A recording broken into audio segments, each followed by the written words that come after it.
O nosso tema para hoje é um tema assim delicado e ele é um tema escatológico. É um tema muito sério e importante, né?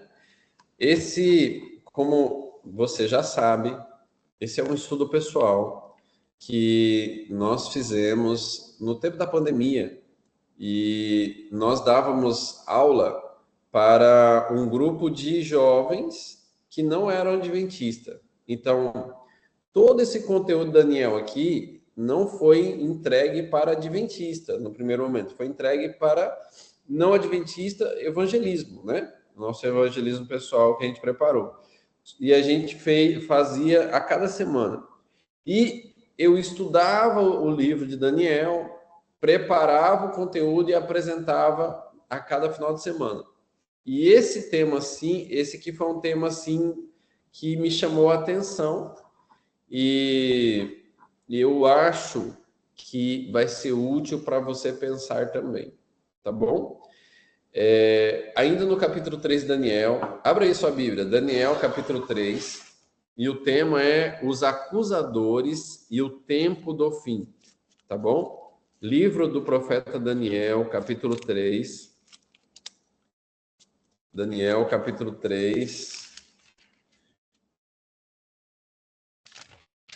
Você vai perceber a história, ela vai ter essa narrativa interessante e o rei vai fazer essa estátua, ele ordena que todo mundo se prostre diante da estátua. Quem não se prostrar, no verso 6, vai ser lançado na fornalha de fogo, né? Então, no verso 8, aparece um grupo de pessoa específica. Então, no verso 6, aparece um grupo de pessoas. No verso 8, aparece um grupo de pessoas. E diz assim: olha, no mesmo instante, alguns homens caldeus se aproximaram e acusaram os judeus. Então, todo o nosso estudo está nesse verso e expandiremos esse verso até o tempo do fim, né? Por quê, pastor? Porque o cenário aqui é um cenário que se arremete, é um cenário pequeno do que vai acontecer no fim dos tempos. E nós estamos no fim dos tempos. Então, qual é o cenário, pastor, que aconteceu com esses jovens que vai repetir no final dos tempos? Ora, vai ser promulgado um decreto que nós teremos que ter, né, a imagem da besta, adorar a imagem da besta. E vai ter esse grupo de pessoas. Quem são esse grupo de pessoas? São os acusadores. Um acusador, ele é construído com o tempo. E o objetivo aqui é você fazer uma autoanálise para ver se sofre a tentação de acusar. Esse é um objetivo da nossa mensagem. Já apelo ao seu coração para que você não pense que isso é algo pessoal, né? Mas que isso é para o nosso crescimento. Então, como é o seu relacionamento com as outras pessoas? Então, é delicado que nós vamos estudar hoje. E o segundo objetivo é para que você compreenda que nós estamos no tempo do fim e que no tempo do fim surgirão acusadores e que nós precisamos eliminar essa classe de pessoas, não no sentido de, né, eliminá-las literalmente, mas ajudá-las a passar para o lado de Cristo, né? Esse é o objetivo. Findo a minha introdução, na última mensagem, no último estudo, nós lemos esse texto, né? Nós lemos esse texto aqui. Qual é o texto que nós lemos? Nós lemos que, literalmente, você se parece com quem você adora, tá certo? É isso que nós lemos aqui. E Você que está chegando agora, seja bem-vindo. O nosso estudo traz essa lembrança. Depois você leia Salmo 15, 115. Você é parecido com quem você adora. Preste atenção nessa frase. E agora vamos ampliar a ideia. Nós acabamos de ler Daniel 8, verso 3. E Daniel 8, verso 3 diz exatamente isso. No mesmo instante, chegaram alguns homens caldeus, né? E acusaram. O instante tem a ver com tempo. Nós estamos sendo observados. E nós observamos outras pessoas. Você observa as pessoas. Na hora que acontece uma coisa que você acredita que é errada, no instante, qual é a sua atitude? Não responda rápido, porque uma resposta rápida pode ser precipitado, que é a situação do acusador, ele sempre é precipitado. Isso aqui, amigos, dá um estudo incrível na igreja local. Todos os meus estudos aqui, eu disponibilizo para você o PDF. Se você está me acompanhando aqui no YouTube, você pode mandar mensagem com o seu dado pessoal, eu mando o PDF para você e você pode preparar algo parecido, né? Mas a precipitação geralmente é uma característica do acusador. Pensa com carinho.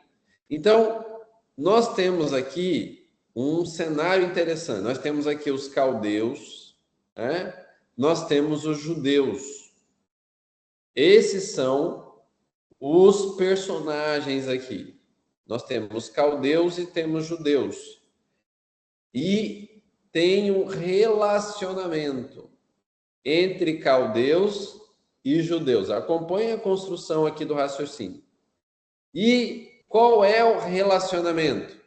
Né? Essa imagem aí é o acusação. Acusar. Então, o relacionamento do caldeu para o judeu vem de cima, apontando. Esse é o padrão do relacionamento. Existem pessoas que se relacionam com outras pessoas nesse padrão. Padrão acusação. Ela está sempre procurando comparar a ordem das coisas com a atitude da pessoa e nessa comparação estar com o dedo apontado. Presta atenção na sequência do que eu disse. Algumas pessoas colocam foco na ordem das coisas, na lei, e observam as outras pessoas e comparam as outras pessoas com a lei imposta. Não é para ajudar essa pessoa, mas é para acusar. Isso às vezes acontece em púlpito, isso às vezes acontece na conversa paralela, às vezes acontece em grupos de conversas, né? Você viu fulano, né? Tal. Então, todo mundo sabe a diferença quando está acontecendo uma ajuda para restaurar a pessoa ou quando está acontecendo uma acusação. Consciente ou inconscientemente, todo mundo sabe a diferença. Vamos ampliar melhor isso aí. Olha que interessante. Leis universais. Primeira lei universal: vigilância. Ação e reação. Então, perceba em cada verso aqui do capítulo 3 de Daniel, aparece essa estrutura. No capítulo 6, no verso 6, no verso 8, no verso 15, do capítulo 3, no capítulo 4, 33, no capítulo 5, verso 5, nós vemos um padrão de duas leis universais. Quais são esse padrão, pastor? Ora, nós acabamos de ler o seguinte: ação e reação. Quem não se prostrar e não adorar será no mesmo instante, a palavra mesmo instante, no mesmo instante lançado na fornalha de fogo. Então, esse termo, mesmo instante, aparece no verso 6, aparece no verso 8, que nós já lemos, e aparece no verso 15. Dá uma olhada no verso 15 aí. Olha o estudo expositivo da Bíblia a partir de uma análise interessante. Nós precisamos se interessar por esse tipo de estudo da Bíblia, meus queridos e queridas. Verso 15, quero ler para você. Agora, pois, se vocês não estão prontos, na minha versão, quando ouvirem o som da trombeta, da flauta, da citara, da harpa, da lira, da gaita de foles, prostrem-se. Isso aqui é Nabucodonosor dando ordem. Prostrem-se e adorem a imagem que eu fiz. Mas se não adorarem, serão no mesmo instante lançados na fornalha de fogo ardente. E quem é o Deus que os poderá livrar das minhas mãos? O Nabucodonosor é isso aí, né? Sem noção. No capítulo 4, verso 33, quero ler o verso com você. 4:33 diz assim, no mesmo instante se cumpriu a palavra sobre Nabucodonosor. Olha, mesmo instante de novo. No capítulo 5, verso 5, você conhece também essa história. No mesmo instante apareceram uns dedos de mão humana que começaram a escrever na parede da caiada do Palácio Real, no lugar iluminado pelo candelabro, e o rei via os dedos que estava escrevendo. O que o senhor quer falar com isso aqui? Eu quero falar o seguinte: nós temos duas leis universais extremamente importantes que o livro de Daniel vai trabalhar. A primeira lei é a vigilância. Existe uma vigilância 24 horas por dia, 7 dias na semana. Amém? Nós estamos sempre na presença de um vigia. Pastor, que tipo de vigia? Todo tipo de vigia. Né? Especialmente os dois na guerra entre o bem e o mal. Nós temos o vigilante Deus, que em Ezequiel tem olhos, e nós temos o inimigo como vigilante. Isso é claro. Jamais passe pela sua mente que você não está sendo vigiado. Você está sempre na presença de Deus.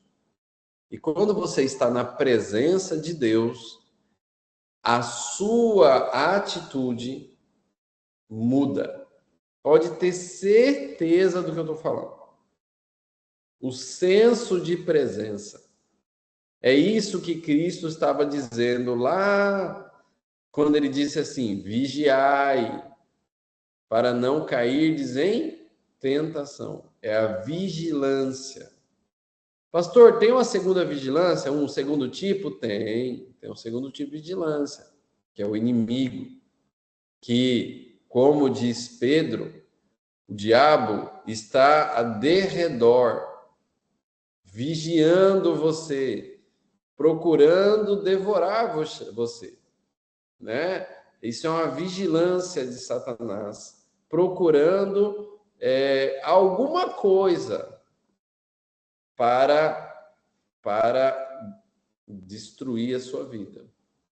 Agora, a segunda lei universal é a ação e a reação. Simples. A sua atitude vai gerar uma reação. Pastor, eu já sei disso. É verdade. Agora, no contexto de Daniel, que nós estamos trabalhando aqui, agora isso tem que ser vital. O rei disse, ação e reação. Se vocês não obedecer, a reação minha é jogar você na fornalha ardente. E Deus falou para eles, se vocês me obedecer, olha que incrível, se vocês me obedecer, o fogo não arderá em ti. Isso é uma promessa que está em Daniel. Em Isaías, quero dizer. Ação e reação. Tudo aquilo que nós plantamos, vamos colher. Seja do lado negativo, ou seja do lado positivo também, né?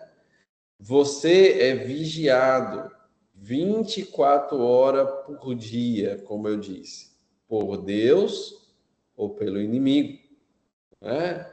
É um grande conflito. Sabe, meu irmão e minha irmã, se você tivesse essa consciência, sua vida seria muito diferente. Muitas palavras que você disse, talvez você não diria. Muitos pensamentos que você pensou, talvez você não pensaria. Muitas atitudes que você teve, talvez você não faria isso, né? Como assim, pastor? Vamos seguir. Vamos estudar agora a palavra acusar. Essa palavra acusar, ela é do aramaico.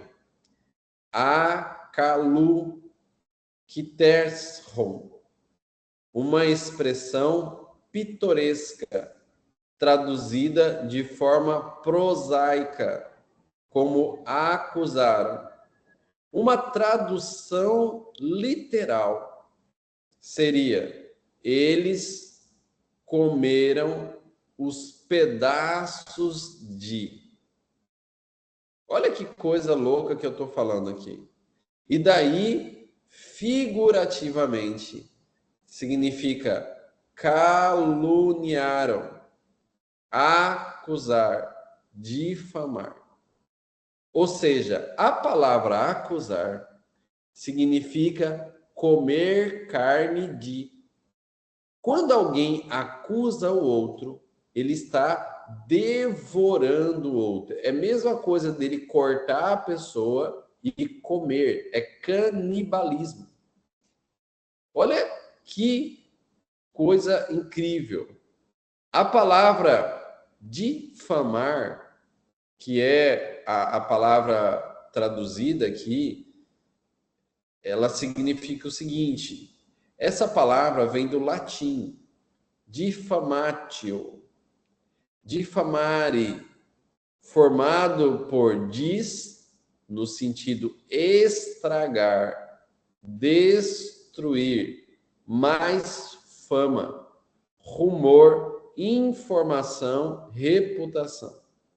Relacionado ao verbo latino fare, que é falar. Então, nós estamos em um nível interessante e profundo aqui, para você entender o cenário de Daniel. Precisamos tratar disso, né? Daniel agora, os jovens, quero dizer, né? Os jovens lá, eles vão ser difamados. Então, o caldeu, ele quer destruir, ele quer comer a carne do judeu. Pastor, não está exagerando, não? Não estou, não. Quando Daniel escreveu essa história, ele escreveu em aramaico. E a palavra aramaica que ele escreveu, ele disse exatamente isso. Imagina no verso que nós lemos, 3, versículo 8, imagina você traduzir assim: no mesmo instante, alguns homens caldeus se aproximaram para devorar os judeus. E esse era a intenção. Isso é gravíssimo. Isso é gravíssimo. Então, tá aí as referências para você visualizar. Agora, pastor, o senhor está querendo dizer que acusar é o quê? É isso aí, é canibalismo. Eu não sei você, mas isso é uma das coisas mais horrendas de uma pessoa, um canibalismo literal. Essa é uma foto representativa de tribos de índio que derrotavam os seus oponentes, né? Derrotavam os seus oponentes e comiam as carnes dos seus oponentes. Isso é horrível, muito estranho. É muito estranho, gente.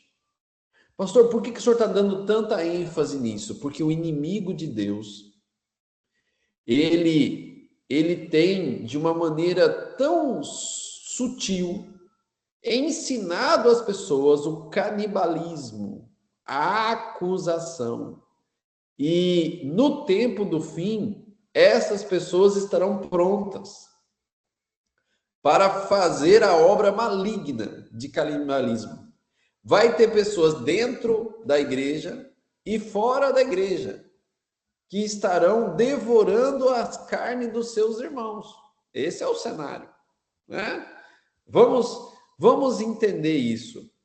Como você se sente ao ser acusado, né? Como é que você se sente ao ser acusado? Quando alguém aponta o dedo para você e culpa você de algo, às vezes algo que você fez, né?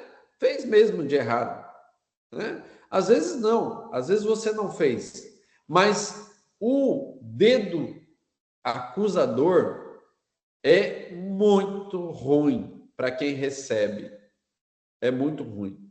Claro, porque ele está sendo comido, devorado pelo seu igual. Vou repetir, ele está sendo devorado pelo seu igual. Isso é canibalismo.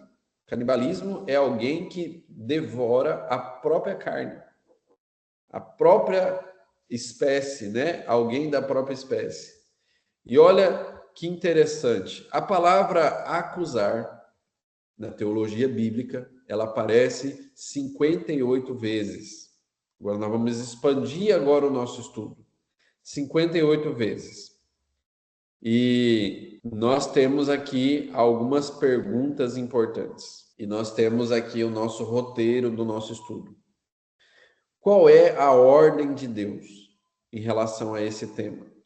Quem é o acusador? Você já sabe, vamos ampliar um pouco mais. Como devo me comportar diante disso? E quais escolhas eu devo fazer no tempo do fim? Então, essa é a nossa agenda.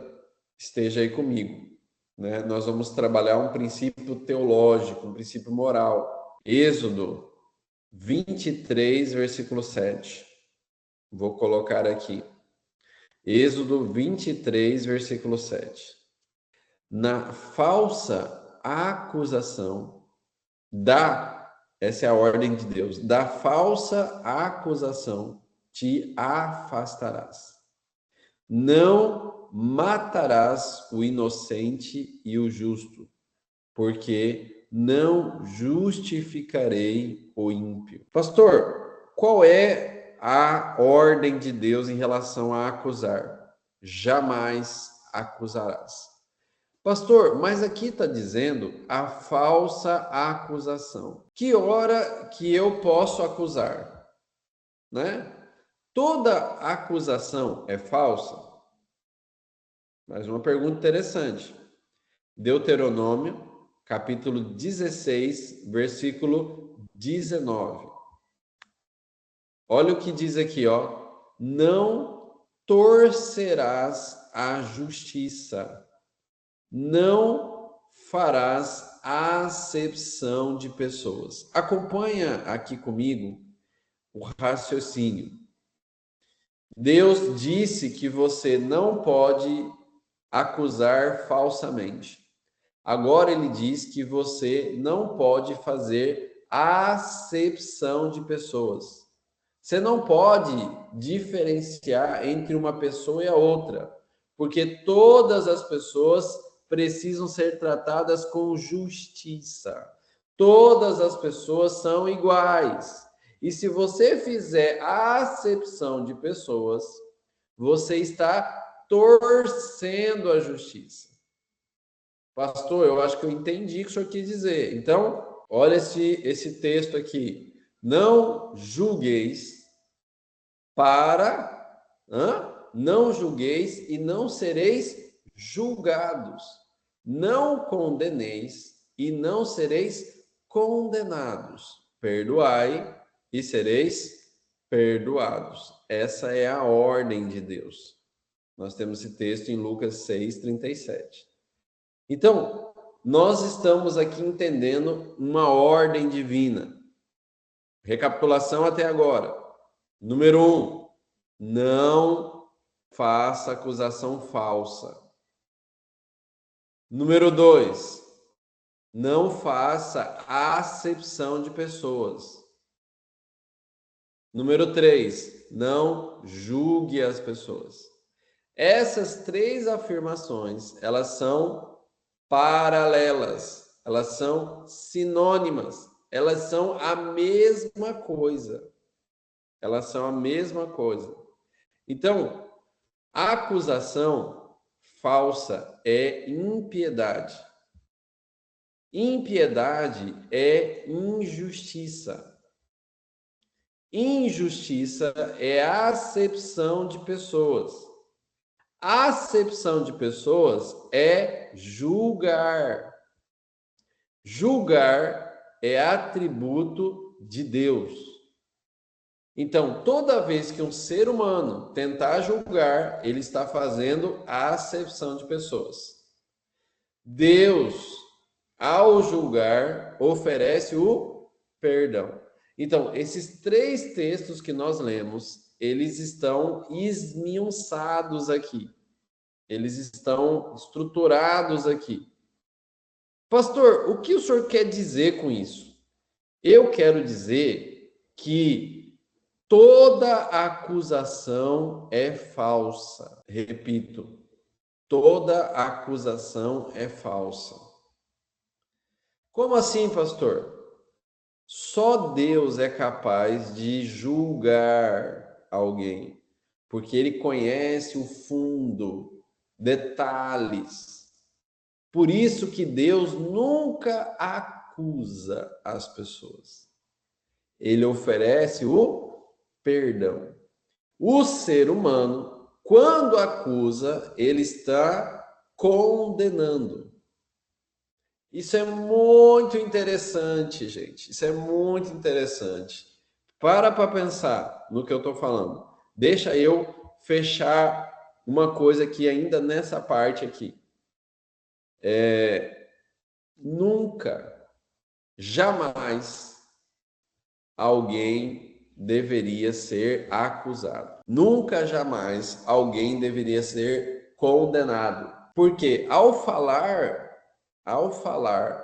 do outro, você está devorando o outro. Você está praticando um canibalismo.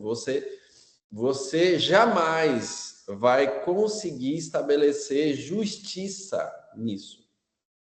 Ou seja, pastor, o senhor está querendo dizer o quê? Eu estou querendo dizer que ao acusar alguém, você se coloca superior àquela pessoa e destrói a pessoa. Então, jamais seja precipitado em acusar. Olha aí o que está acontecendo. Essa pessoa, ela come isso. Essa pessoa faz aquilo. Essa pessoa, tá vendo? Né? E essa acusação, ela sempre está em terceiro ponto. Ou seja, geralmente a gente não vai conversar com a pessoa que fez o ato, como fizeram os caldeus. Eles procuram o rei e devoram os judeus falando para o rei, como se eles não tivessem pecado. Pastor, lembrei de uma história, a história da mulher pega em adultério. Exatamente, a mulher pega em adultério, ela foi acusada. Então, os judeus procuram Jesus e acusam a mulher para Jesus. E Jesus escreve no chão e ele fala: quem não tem pecado, atire a primeira pedra. Ou seja, tudo que você falar do outro para outra pessoa, isso é torcer a justiça, porque você é pior do que aquela pessoa. Isso é fato. Bom, quem é o acusador? Vamos indo para a nossa próxima parte aqui. Isso não preciso discutir muito, está aqui o texto claro. Então ouvi grande voz do céu proclamando: agora veio a salvação, o poder, o reino do nosso Deus e a autoridade do seu Cristo, pois foi expulso o acusador de nossos irmãos, o mesmo que os acusa de dia e de noite. E ele acusa para quem? Não é para a pessoa que fez errado, porque se você procurar a pessoa que fez errado com perdão, com reconstrução, com reconciliação, você não vai acusar essa pessoa. Mas o acusador acusa diante do nosso Deus. Esse é o Satanás, né? Esse é o acusador. Ele se opõe. Aqui tem um texto interessante de Zacarias 3. Deus me mostrou o sumo sacerdote Josué, o qual estava diante do anjo, e Satanás estava à mão direita dele para se lhe opor. Como é que ele estava à mão direita para opor? Como é que ele se opunha? Ele estava acusando diante de Deus o que estava acontecendo. E o que é que Deus diz? Mas o Senhor disse a Satanás: o Senhor te repreenda, ó Satanás. Sim, que o Senhor te escolheu a Jerusalém, te repreende. Não é este um tição tirado do fogo? Ora, Josué, trajado com vestes sujas, estava diante do anjo. Tomou este a palavra e disse aos que estavam diante dele: tirai-lhes as vestes sujas. E a Josué disse: eis que tenho feito que passe de ti a tua iniquidade, e te vestirei de finos trajes. Olha o cenário. Quando Deus está agindo, ele perdoa, cura e salva. Quando Satanás está agindo, ele destrói. É por isso que o ladrão, lá em João 10:10, que é Satanás, Jesus disse assim: o ladrão vem para roubar, matar e destruir, né? Mas Cristo diz: eu vim para que você tenha vida e tenha em abundância. Jamais se permita, meu querido irmão, minha querida irmã, jovem que me ouve e me assiste, jamais permita o pensamento condenatório. Nem você condenando alguém, e também não permita que alguém te condene, porque Cristo jamais vai te condenar. Ele não vai te destruir. Olha que interessante esse texto. João 8:44. Sobre o acusador. Vós sois do diabo, que é vosso pai, e quereis satisfazer-lhes os desejos. Ele foi homicida. Está vendo aqui o acusador? O acusador é homicida desde o princípio e jamais se firmou na verdade, porque nele não há verdade.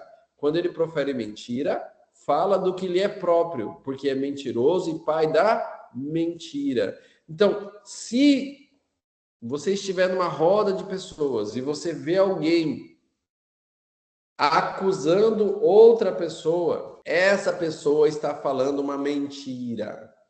Não é mentira no sentido de que a outra pessoa não praticou aquilo.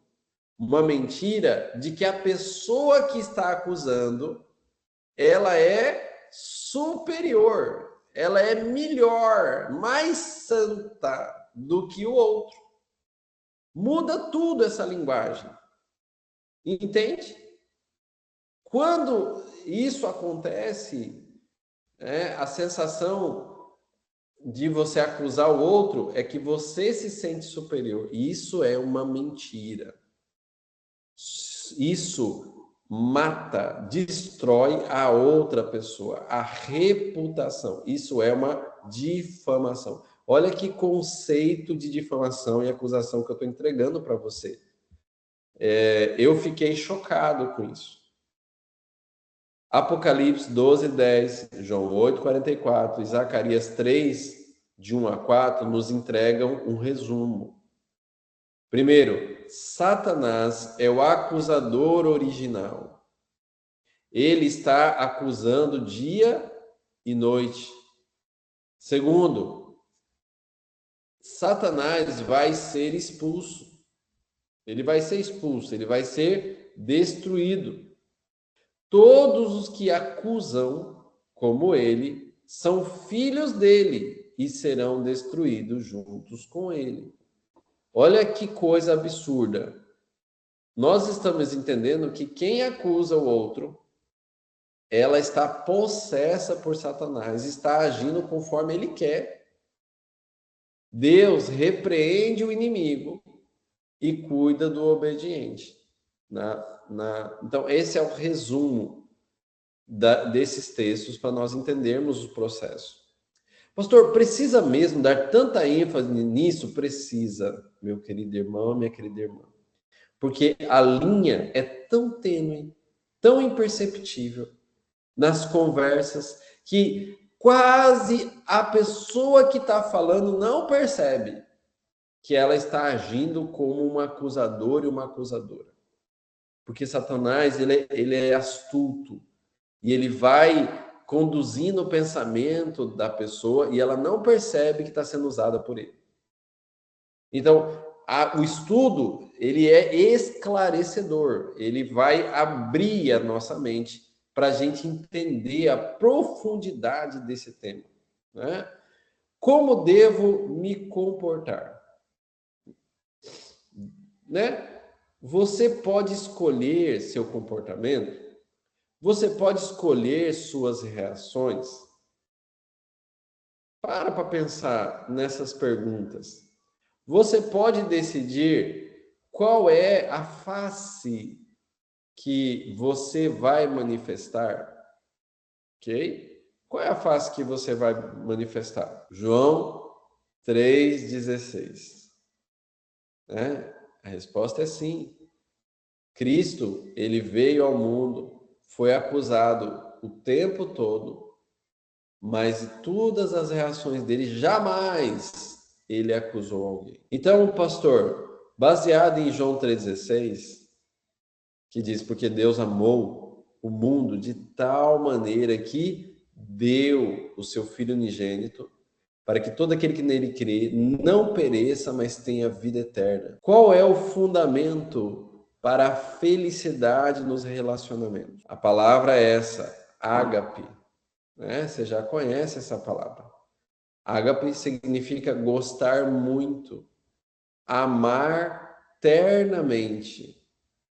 Tem outra palavra incrível aí, didome, que significa, olha que coisa incrível, dar. Essa é a palavra deu.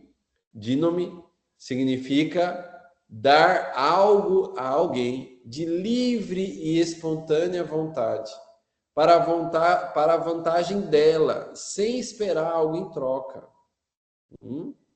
Isso é o deu.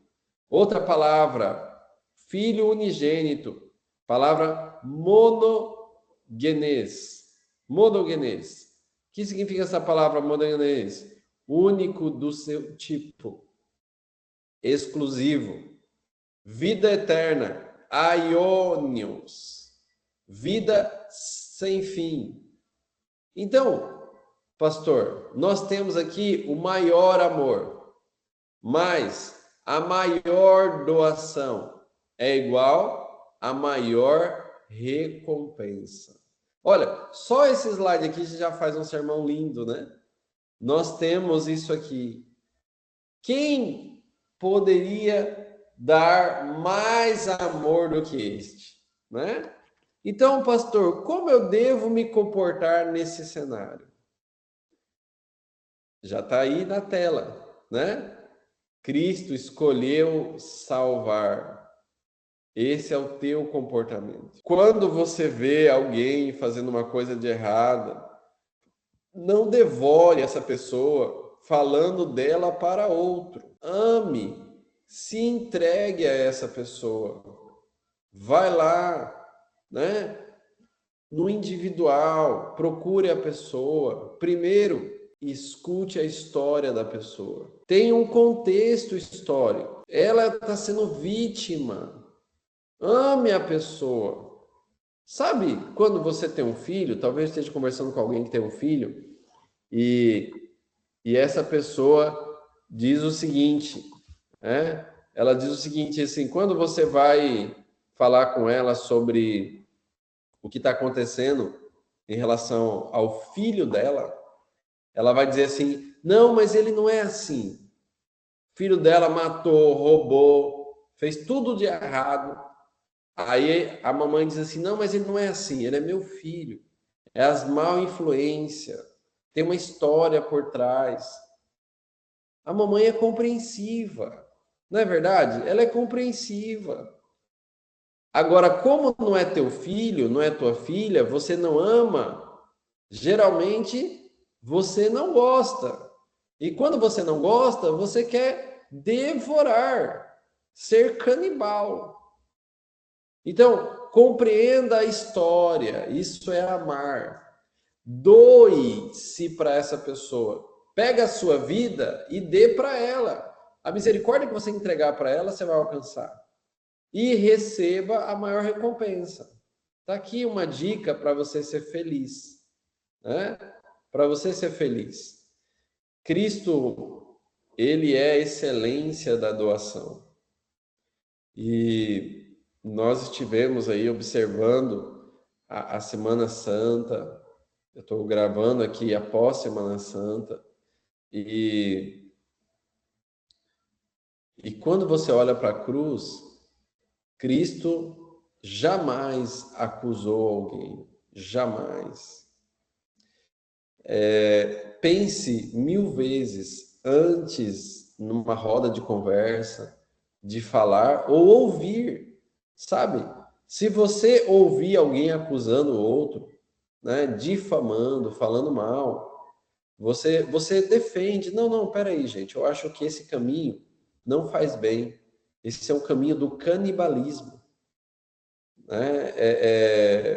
Se ele teve algum problema, nós temos que doar a nossa vida para eles. Vamos lá, vamos orar com ele, vamos oferecer salvação. E não vamos falar do que aconteceu. Não vamos falar, não vamos acusar, né? Não vamos tecer nenhum comentário diante do nosso Deus, porque Deus está presente. Então, aqui tem a história, depois você entra no YouTube, tem a história de um homem, do filho e do trem. É o mesmo cenário. Resumindo a história, esse homem trabalhava na trilha de um trem e o filho dele saiu, entrou no trilho. E ele tinha que decidir se ele ia salvar o filho ou se ele ia salvar as pessoas lá, né? Que escolha você faria? Você salvaria o seu filho e deixaria o trem descarrilhar-se e morrer todas as pessoas que estavam viajando no trem? Ou você iria salvar as pessoas e deixar o seu filho morrer? Né? Escolher é dar valor a... Quem é mais importante? Pastor, essa resposta eu não sei. Nem eu sei, porque isso é uma resposta sobrenatural. Cristo, na hora de decidir, ele falou, eu morro e vou salvar a humanidade. Nós precisamos seguir o exemplo de Jesus. Romanos 12:10 diz assim, amai-vos cordialmente uns aos outros, com amor fraternal. Agora, presta atenção, o contrário do acusar.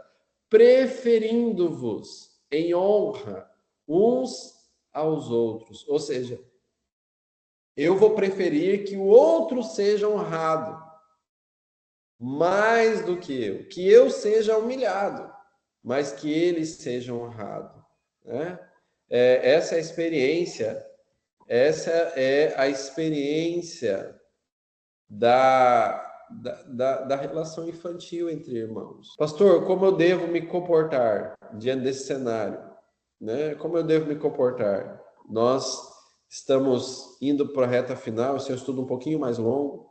Fica aqui um pouquinho, tá bom? Mas ficará gravado também. Quero dar uma pausa aqui. Você que está no Meet, irmã Rita aqui, vai acabar em 3 minutos o vídeo.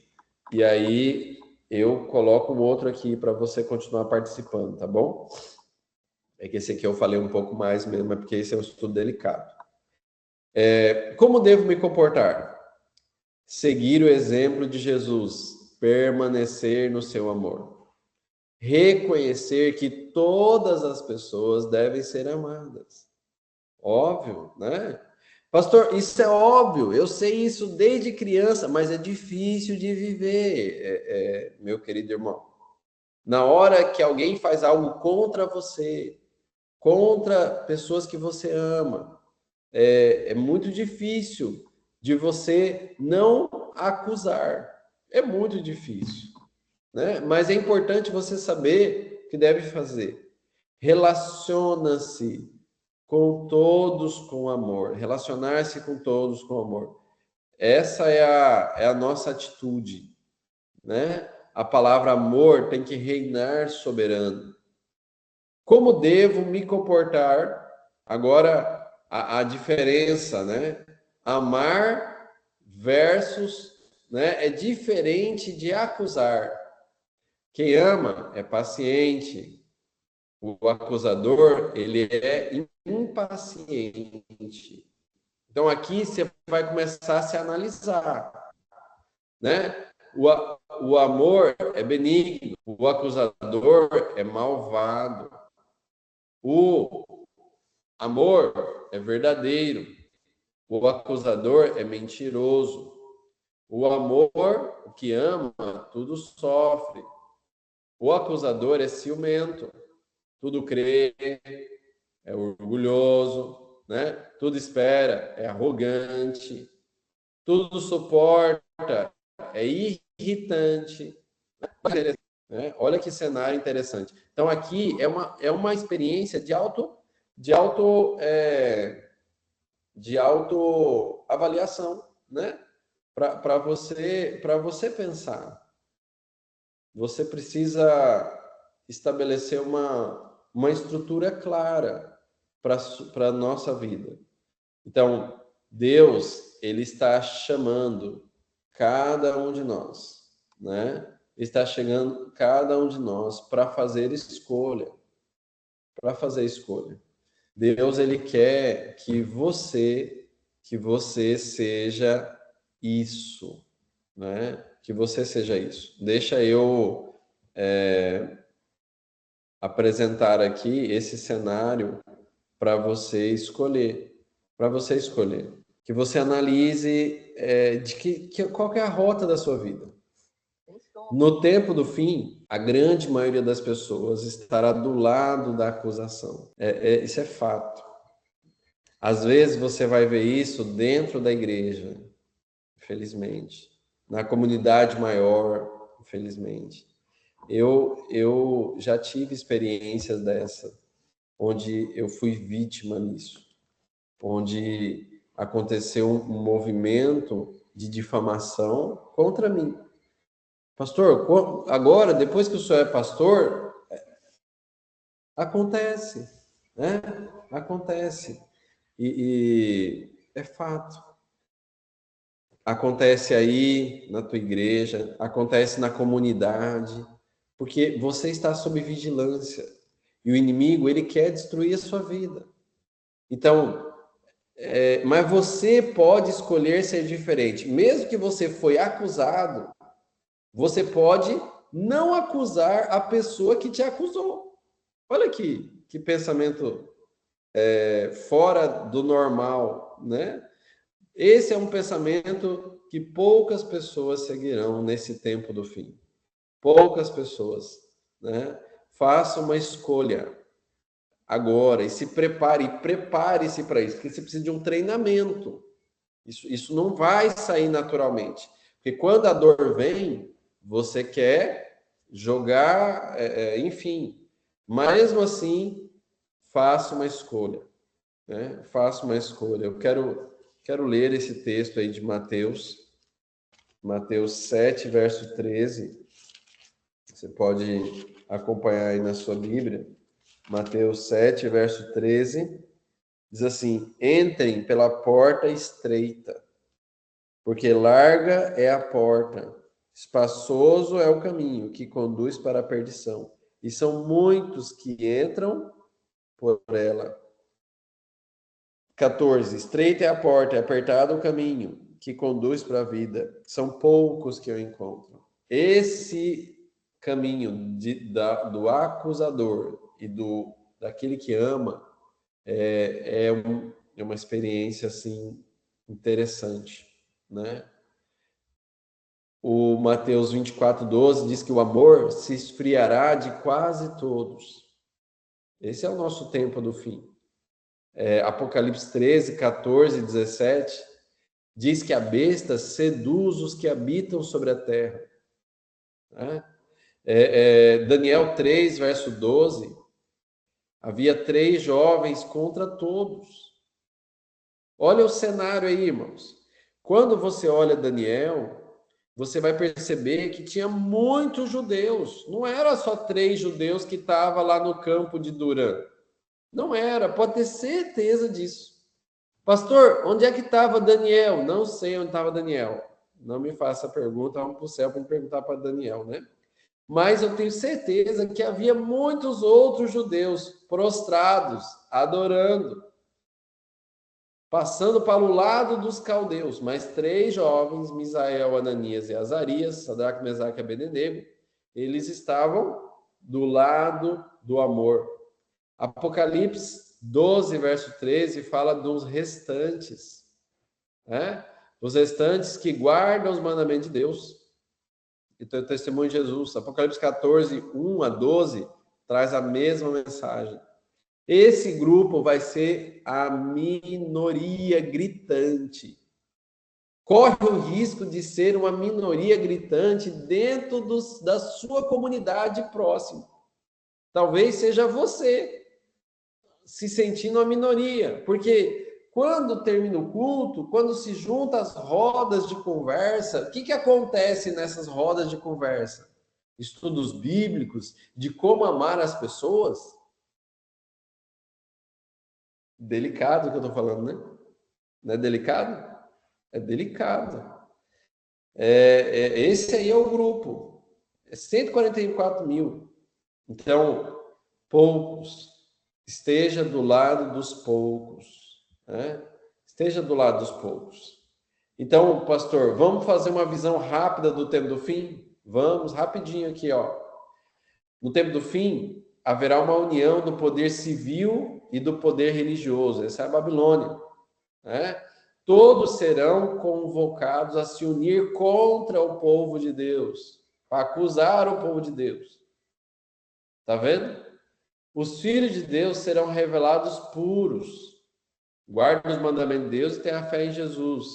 Quem adora a besta e a sua imagem, a sua marca, será atormentado com fogo e enxofre. Essa é a visão rápida do cenário, para nós fazermos a nossa escolha, né? Essa é a visão do tempo do fim, rápida, para você lembrar. Então, repito, né? Nós temos quem tem o selo da besta, a marca da besta, e quem tem o selo de Deus. Está aqui os textos, né? O selo de Deus tem o nome, a função, a jurisdição. Como isso se encaixa, pastor, com o acusador, né? Olha como é que isso se encaixa, gente. Porque nós temos aqui o símbolo de Cristo e o símbolo de Satanás, né? E o sábado é o dia do amor, do aconchego, do acolhimento. E para o domingo também tem uma contrafação para selar as pessoas. Então, nós temos aqui mais uma prova de que poucos serão do lado de Deus, né? Então, quem é o povo de Deus? Esse aqui é o estudo para quem está chegando agora e não conhece a Igreja Adventista. Mas é importante usarmos isso aqui e lembrarmos para nós que já somos adventistas. Talvez você está me assistindo aqui no YouTube, você não é adventista. Você precisa ter claro essas coisas. Quem é o povo de Deus? O povo de Deus, ele representa a Deus. Ele guarda os mandamentos de Deus, tem o testemunho de Jesus. Ele ama, acolhe, abraça. É um povo acolhedor, né? Que não expulsa, acusa. Olha que interessante a união do povo de Deus. A igreja, débil e defeituosa que possa ser, é o ambiente onde o amor é melhor manifestado. Precisa fazer parte do povo de Deus e ser o povo de Deus, né? Então, qual é a sua escolha? Qual é a sua escolha? Diz Deuteronômio 30, 19. Os céus e a terra tomam hoje por testemunho. E essas testemunhas estão contra ti, que te propôs a vida e a morte, a bênção e a maldição. Escolhe, pois, a vida para que vivas, tu e a tua descendência. Viva e doe vida para as pessoas. Porque se você dar amor, você vai fazer a pessoa se sentir viva. E o contrário é verdade também. As pessoas que morrem, elas doam a morte para as outras pessoas. Por isso que elas devoram a carne das pessoas. Então, que Deus abençoe você, sua família. Que você faça a escolha da vida.